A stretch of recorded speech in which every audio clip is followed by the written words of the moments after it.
Hello guys, welcome to my channel. आज हम बात करने वाले हैं कि टीयू के बैक पेपर कैरियर और रेगुलर जो स्टूडेंट हैं उनके बारे में एक महत्वपूर्ण सूचना आई हुई उसके बारे में। आप देख सकते हैं यहाँ से 1 दिसंबर 2020 यानी अभी कुछ देर पहले की नोटिस निकली है और ये ऑफिशियल नोटिस में आपकी बात कर रहा हूँ जो है कि टीयू की ऑफिशियल पोर्टल पर अपलोड होते हैं उसके उसी की नोटिस है ये। तो यहाँ से आप देख सकते हैं, आप वीडियो में अगर आपका बैक पेपर है या फिर आप कैरियर है या आप रेगुलर स्टूडेंट तो आप ज़रूर वीडियो देखना है, क्योंकि आपके बारे में से बहुत ही महत्वपूर्ण सूचना है और अच्छी खबर भी हो सकती है। क्योंकि इसमें आप देख सकते हैं इसका जो विषय है, मैं विषय की बात करूँ तो यहाँ से आप विषय देख सकते हैं। इसका सत्र 2020-21 के विषम सेमेस्टर के परीक्षा फॉर्म भरे जाने के संबंध में नोटिस निकली है।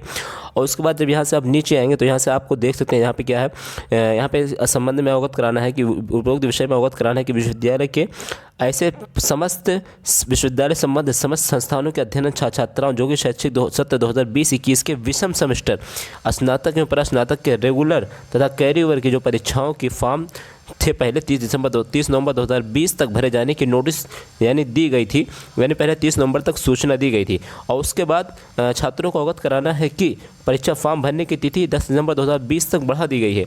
और आपसे अनुरोध है कि अपने संस्थान से अध्ययन छात्राओं स्नातक पर जाइए। अगर आप BTech, MTech, MCA, BCom, MCom जो भी कर रहे हैं एकेटीयू से, तो आप सभी जो बी फार्मा वगैरह सारे जो स्टूडेंट हैं एम फार्मा सभी आपकी जो डेट है वो 10 दिसंबर 2020 कर दी गई। चाहे आप बैक पेपर स्टूडेंट हो या फिर रेगुलर स्टूडेंट हो या कैरियर स्टूडेंट, तो आप 10 दिसंबर तक अपना परीक्षा फॉर्म भर सकते हैं। अगर आपका 8 सेमेस्टर है, यानी अगर आपका 8 सेमेस्टर है या फिर आपका बैक है या रेगुलर है, तो आपको जो है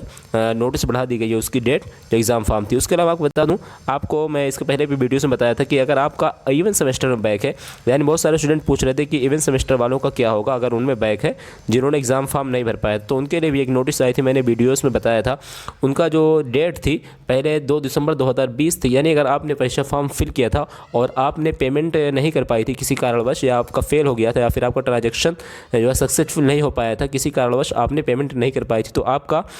इवन सेमेस्टर जिनका था जो फाइनल नहीं हुए जो रेगुलर स्टूडेंट है और उनका बैक थी इवन सेमेस्टर में, तो उनका मैं आपको बता दूं उसकी नोटिस निकली थी और ट्विटर वगैरह पे भी नोटिस जानकारी आई थी एकेटीयू की कि उनका जो डेट थी पहले गया है, लेकिन जो उनकी डेट थी पहले इवन सेमेस्टर की पहले 2 दिसंबर 2020 थी, यानी कि 2 दिसंबर तक किया गया था, लेकिन उसको बढ़ाकर 5 दिसंबर कर दिया गया है। लेकिन ये जो मैं आपको 5 दिसंबर बता रहा हूँ ये ऑफिशियल नोटिस नहीं है, ये ट्विटर के माध्यम से मुझे मिली है जानकारी, लेकिन जो 2 दिसंबर की जानकारी है ये ऑफिशियल नोटिस निकली है, यानी 2 दिसंबर तक ऑफिशियल नोटिस निकली थी। उसके 1-2 दिन के बाद जो है 5 दिसंबर मुझे वहाँ पे ट्विटर पे एकेटीयू की तरफ से नोटिस सूचना दी गई थी। तो आप जो है अगर आपका इवन सेमेस्टर में बैक है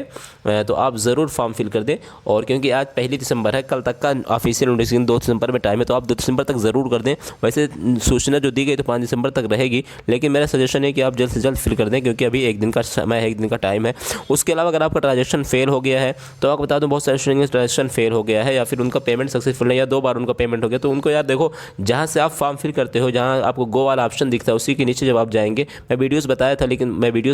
मैं फिर दोबारा बता दे रहा हूँ, जहाँ आपको गो वाला ऑप्शन दिखता है एग्जाम फॉर्म पोर्टल में, उसी के नीचे आएंगे हेल्पलाइन मिलेगा। हेल्पलाइन में वहाँ से 2 ऑप्शन मिलेगा मेल आईडी, एक तो पेमेंट का इश्यू है तो आपको उस पर क्लिक करना, और अगर सब्जेक्ट का इश्यू है यानी सब्जेक्ट वगैरह नहीं ऐड हो तो उस पर क्लिक करना है। यानी आपको दोनों ऑप्शन है, अगर आप पेमेंट इश्यू है तो पेमेंट वाले पर क्लिक करना है और सब्जेक्ट वाले से सब्जेक्ट पर क्लिक करना है। उसके बाद डायरेक्ट आप मेल पर पहुँच जाओगे। उसके बाद वहाँ से आपको कोशिश ये करना है कि जो भी आपका प्रॉब्लम दिख रही है उसकी स्क्रीनशॉट ले लेना। स्क्रीनशॉट लेके आपको अपना रोल नंबर, ब्रांच और आपका कौन सा सेमेस्टर वो लिखना है।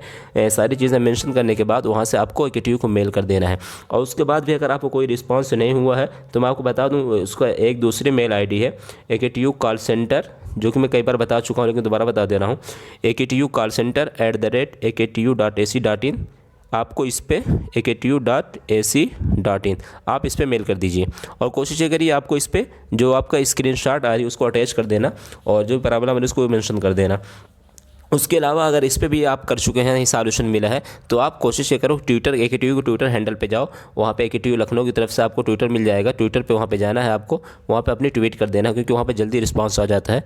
तो वैसे तो अभी 2-3 दिन से कोई रिस्पांस नहीं है, लेकिन अब जो है या तो आप जो पोर्टल में दिख रहा मेल आई डी आपको उस पर करना है, या फिर आपको रिस्पांस नहीं आता तो एकेटीयू कॉल सेंटर @aktu.ac.in, और उसके बाद भी उस पर भी रिस्पांस नहीं आता है तो फिर आपको ट्विटर पे जाना है, वहाँ पे जल्दी रिस्पांस आ जाएगा। वहाँ पे जो सर रिप्लाई वगैरह देते हैं जो भी आपकी प्रॉब्लम है वहाँ पे ज़रूर आपको हैंडल कर दी जाएगी। उसके अलावा भी आपकी कोई भी समस्या, आपको ग्रेस मार्क्स से रिलेटेड या फिर बैक से रिलेटेड, या फिर आपका कोई भी सब्जेक्ट ऐड नहीं हो रहा, या फिर आपको कैरियर जो कोरोना वाले थे जिन्होंने एग्ज़ाम्स फॉर्म नहीं दिए थे उनके बारे में अगर आपको कोई भी डाउट है तो आप मुझसे पूछ सकते हैं। तो आज के लिए बस इतना ही। Thank you very much.